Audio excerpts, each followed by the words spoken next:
Bismillahirrahmanirrahim. Assalamualaikum warahmatullahi wabarakatuh. Baiklah, Ibu akan menjawab atau menanggapi ya pertanyaan-pertanyaan sudah masuk.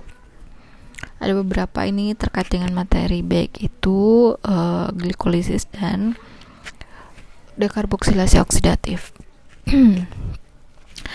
Yang pertama yaitu dari Sahrul. Sahrul memberikan sebuah hasil penelitian tentang miskonsepsi yang terjadi pada suatu proses pembelajaran metabolisme, terutama pada katabolisme. Hasil penelitian tersebut menunjukkan adanya perbedaan hasil jawaban dari anak-anak setelah diberikan soal terkait dengan katabolisme, dan menjadi banyak dengan satu materi. Kemudian ternyata hasilnya itu ada beberapa jawaban yang muncul dari siswa yang menunjukkan adanya miskonsepsi terhadap materi tersebut. Nah, pertanyaannya adalah bagaimana sebenarnya peran enzim ya dalam proses katabolisme. Oke, sebelumnya Ibu minta maaf karena mungkin suara Ibu akan terdengar seperti cadel gitu ya, jadi kurang jelas kata-kata, mohon maaf ya, karena masih dalam proses perawatan mulutnya, dan insya Allah dalam waktu dekat masih harus menjalani operasi kedua yang mudah-mudahan dilancarkan ya, amin. Pertanyaan dari Syahrul ini sudah sangat banyak yang menanggapi ya, sangat hampir semua teman-temannya saya menanggapi. Alhamdulillah, terima kasih Ibu, mengucapkan terima kasih atas keaktifan kalian dalam menanggapi pertanyaan yang masuk terkait dengan materi ya, dan semuanya benar ya, apa yang disampaikan oleh teman-temannya itu semuanya benar. Di sini Ibu hanya akan mencoba mengulangi kembali tanggapan dari teman-temannya ya. Enzim itu adalah suatu protein yang akan membantu suatu reaksi dalam suatu proses di dalam tubuh. Dalam hal ini proses katabolisme itu sendiri ya, itu ada enzim yang membantu prosesnya. Di sini dikatakan enzim itu berfungsi sebagai atau berperan sebagai biokatalisator. Biokatalisator itu sendiri artinya itu suatu proses atau agen yang akan membantu jalannya reaksi itu supaya terjadi dengan cepat, karena tanpa enzim maka akan berjalan dengan lambat. Perhatikan gambar di atas. Ibaratnya, kalau Ibu mengibaratkan, kalau kita ingin melakukan perjalanan antara kampus 1 dengan kampus 2, supaya lebih cepat kita bisa menggunakan kendaraan, bisa mobil, motor, atau mungkin sepeda ya, tentu semua memiliki kecepatan yang berbeda-beda. Nah, ini sebagai biokatalisator antar perjalanan kita ke kampus 2 supaya lebih cepat. Bisa saja tidak menggunakan itu dengan jalan kaki, tapi tentu prosesnya ini akan lambat banget sampainya. Kita bisa menempuh dengan kendaraan itu bisa mungkin beberapa menit, nggak sampai 10 menit, tapi dengan jalan kaki itu kita mungkin bisa sejam atau setengah jam ya. Nah, kok di gambar ini bisa Anda lihat bahwa ini adalah enzim yang berfungsi sebagai biokatalisator. Perannya adalah membawa substrat, baik itu berupa molekul atau senyawa, yang akan kemudian dihantar, akan membawa itu pada reaksi selanjutnya supaya reaksi itu berjalan dengan cepat. Fungsi biokatalisator di sini berbeda-beda lagi. Bisa dia memotong senyawa atau molekul tersebut, atau dia cuma menghantarkan aja ke tempat tujuan. Seperti itu ya. Jadi tergantung bagaimana proses itu terjadi. Fungsinya dia di sini. Kalau dilihat dengan senyawanya seperti di awal, kemudian dia berubah menjadi ini ya, atau dia hanya ketika proses inhibisi dia hanya membawahnya seperti ini, kemudian diubah menjadi molekul lain gitu ya. Jadi itu fungsi dari enzim dalam proses katabolisme. Katabolisme itu sendiri itu kan dia dalam hal ini adalah proses respirasi ya. Dalam proses respirasi, bayangkan aja jika tidak ada enzim, kira-kira bagaimana proses perjalanan respirasi kita. Mungkin kita akan terus ngos-ngosan, sesak nafas, karena proses tanpa enzim, maka proses siklus metabolisme, proses katabolisme itu tidak akan berjalan dengan sangat cepat. Sedangkan kita bernafas itu cepat ya, kita bahkan tidak tahu seberapa cepat proses pernafasan yang terjadi pada setiap diri kita gitu ya. Bayangkan jika tidak ada enzim ya, maka proses itu akan pasti berjalan dengan lambat. Jadi seperti itu ya. Oke, pertanyaan selanjutnya itu dari maaf, ini sepertinya ke crop ya namanya. Pertanyaan selanjutnya yaitu bagaimana kaitan antara katabolisme dan untuk pertanyaan ini mohon maaf Ibu tidak bisa tangkapin dulu sekarang ya. Tolong ingatkan Ibu di akhir pertemuan setelah menjelaskan anabolisme. Sebenarnya ini akan tetap dijelaskan tanpa ditanyakan pun, insya Allah akan dijelaskan bagaimana kaitan antara proses katabolisme dan anabolisme. Jadi kita sengaja Ibu sebenarnya tidak memberikan terlalu banyak teori dalam penjelasan dalam satu pertemuan materinya, supaya kita bisa memahami tahap per tahapnya tuh sedikit demi sedikit ya. Yang penting paham, daripada Ibu sekaligus memberikan banyak, meskipun mungkin kalian bisa tapi kan tidak semua bisa ya. Jadi kita sedikit demi sedikit materinya, yang penting kita memahami ya secara keseluruhan, tidak setengah-setengah. Jadi insya Allah materi pertanyaan ini akan kita jawab bersama, akan kita tanggapi bersama setelah semua materi metabolisme itu beres ya. Sekarang kita masih tahap katabolisme, dan itu masih ada 2 lagi ya, tentang siklus Krebs dan transfer elektron. Oke, jadi mohon bersabar ya. Pertanyaan selanjutnya dari Tasya. Faktor penyebab miskonsepsi itu dari siswa guru, buku kontes, dan cara mengajar. Yang saya tanyakan sebagai calon guru, bagaimana cara untuk memperbaiki miskonsepsi yang tadi disebutkan dari cara mengajar, teknik, dan penyampaian materi yang baru dan mulai dipahami. Oke, ada 2 hal yang mempengaruhi bagaimana itu materi itu bisa sampai ke siswa atau bisa dipahami. Yang pertama, guru, kemudian siswa. Ini 2 hal utama. Adapun seperti buku dan sebagainya itu hanya penunjang. Media itu hanya alat bantu ya.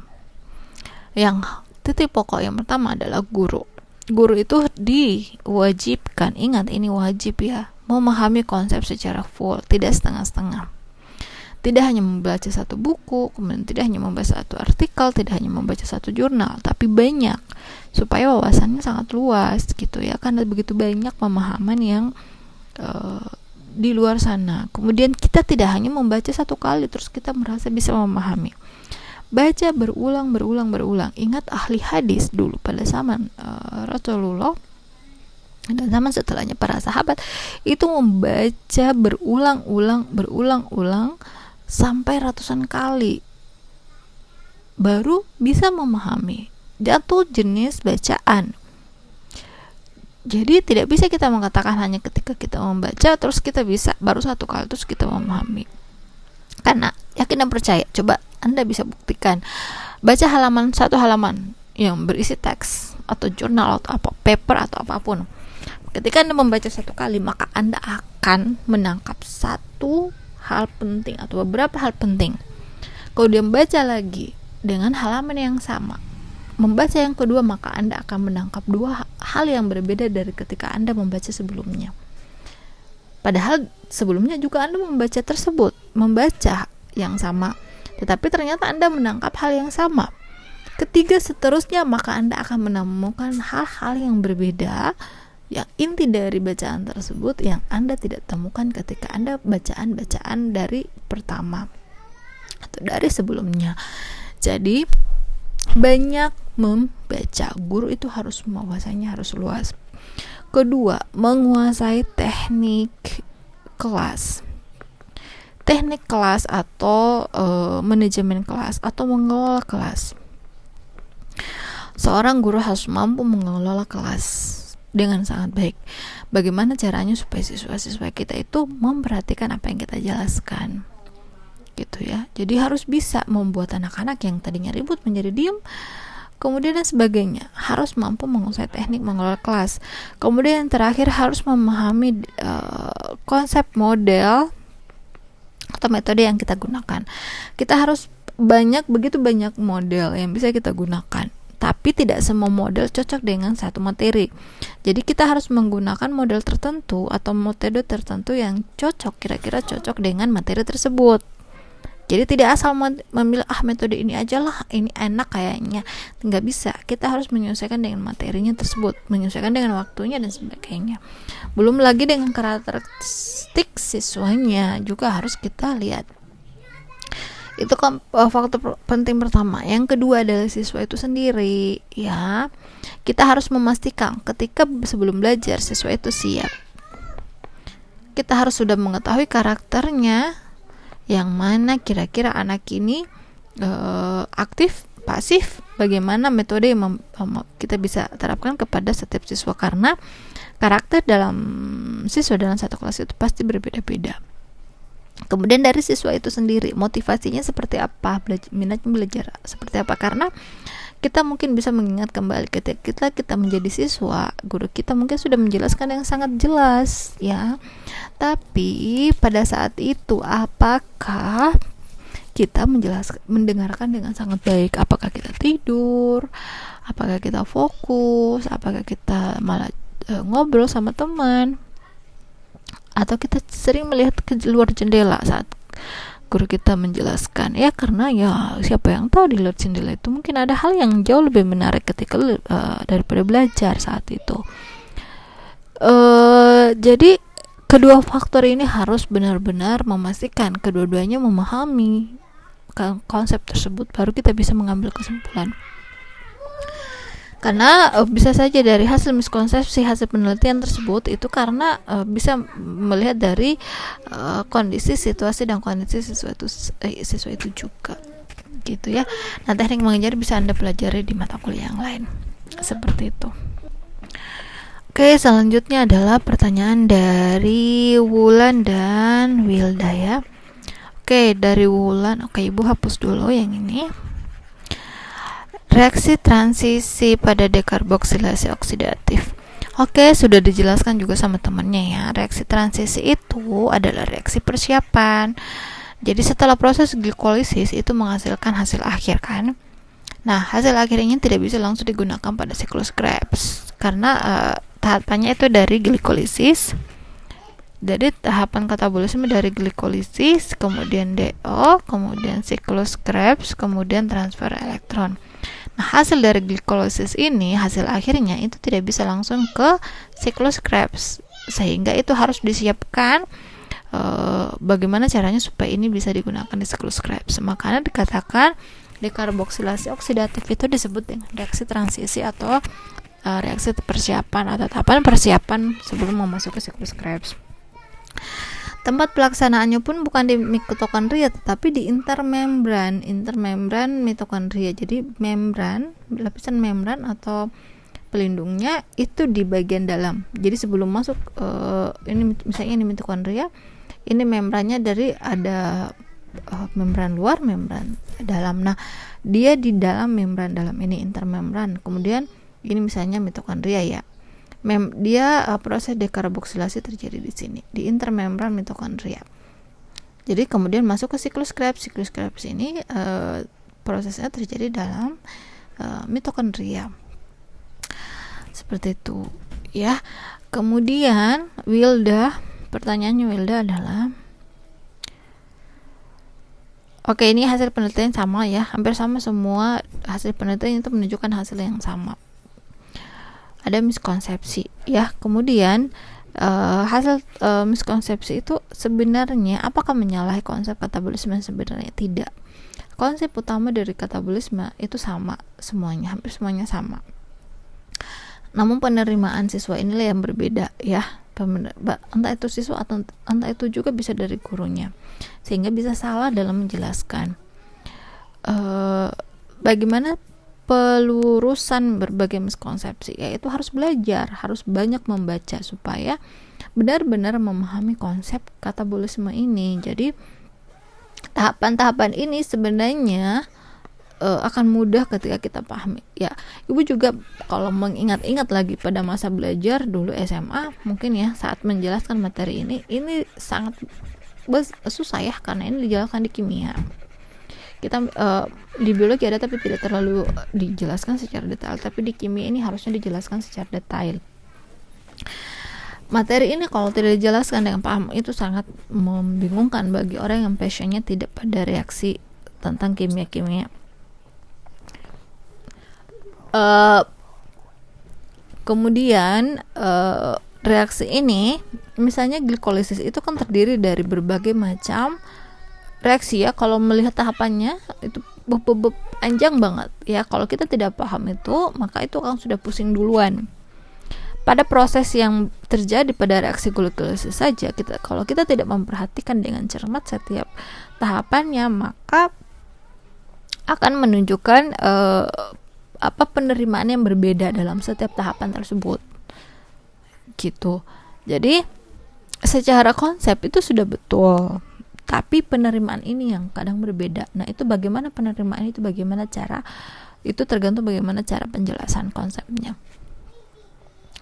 Bagaimana lulus harus belajar baik dari pihak guru kemudian dari pihak siswa. Makanya ibu selalu ketika di kelas micro teaching, penguasaan konsep itu benar-benar penting. Kita jangan sampai fokus hanya dengan media kemudian modal saja, semuanya saling terkait, tapi semuanya harus kita fokus. Jangan sampai karena fokus ke media, evaluasi, kemudian model, metodenya, kita lupa untuk menguasai konsep. Karena kita kadang jadi guru hanya berpatokan pada satu buku yang kita pegang, padahal di luar sana masih banyak ilmu yang terkait dengan penjelasan yang lebih luas gitu. Bahkan ada yang sangat detail banget. Kekurangan wawasan dan ilmu ini yang bisa menyebabkan banyaknya miskonsepsi. Nah, bagaimana meluruskannya? Dengan belajar. Gurunya harus benar-benar belajar dan siswanya juga harus benar-benar ditreatment bagaimana supaya memiliki motivasi dan minat belajar terkait dengan materi tersebut. Karena memang sangat susah untuk dipahami. Jadi seperti itu ya. Ini sudah ya pertanyaannya masuk dari materi glikolisis dan dekarboksilase oksidatif. Mudah-mudahan bisa dipahami. Adapun jika masih ingin bertanya, boleh, mangga silakan, dipersilakan bertanya lagi ya. Tapi fokus untuk materi hari ini dulu. Boleh ditanyakan di akhir. Insyaallah kita akan review kembali secara keseluruhan. Demikian penjelasan dari Ibu. Barakallahu fikum. Assalamualaikum warahmatullahi wabarakatuh.